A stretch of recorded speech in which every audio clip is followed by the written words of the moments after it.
Désigné champion sportif du siècle en 2000 par le Comité international olympique, CIO, Horacio Beno Freita a marqué de son empreinte le paysage sportif togolais. Athlète émérite, basketteur professionnel, chroniqueur sportif et politique, il a été nommé à 5 reprises à la tête du ministère de la Culture, de la Jeunesse et des Sports. Dans cette interview accordée aux confrères Afrique en ligne, l'homme revient sur ses parcours, son goût pour la littérature et son livre intitulé Promenade sur les chemins de ma vie. Lecture. Horacio Beno Freita. Les lecteurs aimeraient vous connaître. Je vous remercie de vous intéresser à ma modeste personne. Je suis le fils de Paulin Jacinto Freita qui fut le premier directeur de l'école normale d'instituteurs d'Atakpamé. En 1958 et 1960, il fut ministre d'État, chargé de l'Intérieur, de l'Information et de la Presse. De 1960 à 1963, il est nommé ministre des Affaires étrangères,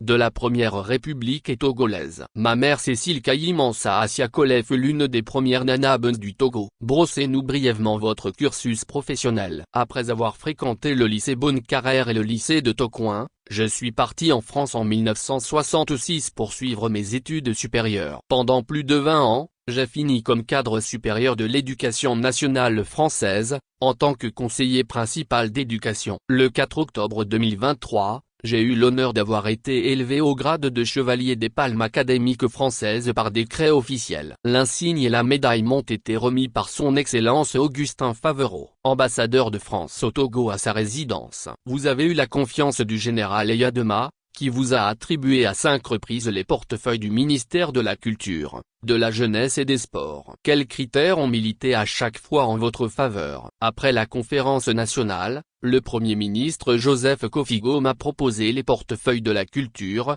de la Jeunesse et des Sports dans les 3 premiers gouvernements de la transition entre 1991 et 1993. Ensuite de 1998 à 2000, le président Eyadema, lui-même, m'a renommé à la tête du même ministère. Champion sportif du siècle, désigné par le Comité international olympique, CIO, ce critère a pesé lourd dans ma nomination. Je dois aussi avouer que j'ai également participé à la lutte pour l'instauration de la démocratie dans notre pays en créant le parti politique Unité Togolais et Réconciliation, UTR, qui est l'émanation du Comité de l'Unité Togolaise, Q. J'ai aussi été rédacteur en chef du journal satirique La Parole de Feu Bertin Folly dans lequel je tenais 2 chroniques acerbes Si j'étais Dieu et vous avez dit sport au Togo. Le football togolais a connu des années de gloire. Aujourd'hui, en nette régression, que faut-il faire pour lui redonner ses lettres de noblesse? D'abord, il faut faire le constat, et voir les difficultés auxquelles notre football est confronté sans critiquer personne. Comme dans la vie, il y a des hauts et des bas. Je constate que notre football est en nette régression depuis des années et de cela semble insupportable à de nombreux fanatiques du football togolais. On dit souvent,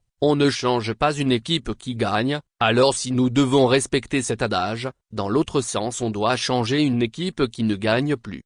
5 fois ministre des Sports. À l'heure du bilan, quelles ont été vos grandes réalisations? Comme le disait le général Eyadema, on ne peut pas danser et s'apprécier. À défaut de vous dire que j'ai fait ceci et cela, je pense que les choses les plus importantes sont la réouverture de l'Institut national de la jeunesse et des sports, INJ, en 1992. Les États généraux des sports organisés la même année. Ensuite, j'ai rétabli la Coupe de l'indépendance du Togo et le championnat cadet Western Union que j'ai relancé. Je citerai aussi la réhabilitation des infrastructures du stade des Cheminots, à Kassimé, et celui du stade d'Abandaonou, tous rénovés. Enfin, bien d'autres réalisations du ministère que j'ai eu l'honneur de diriger avec d'excellents collaborateurs. Féru de livres, comment expliquez-vous ce goût pour la lecture? Quels sont vos auteurs préférés? Fils d'instituteur, ce serait difficile d'échapper au minimum d'éducation à la lecture dès l'école primaire. Depuis la classe de première, où un coopérant français,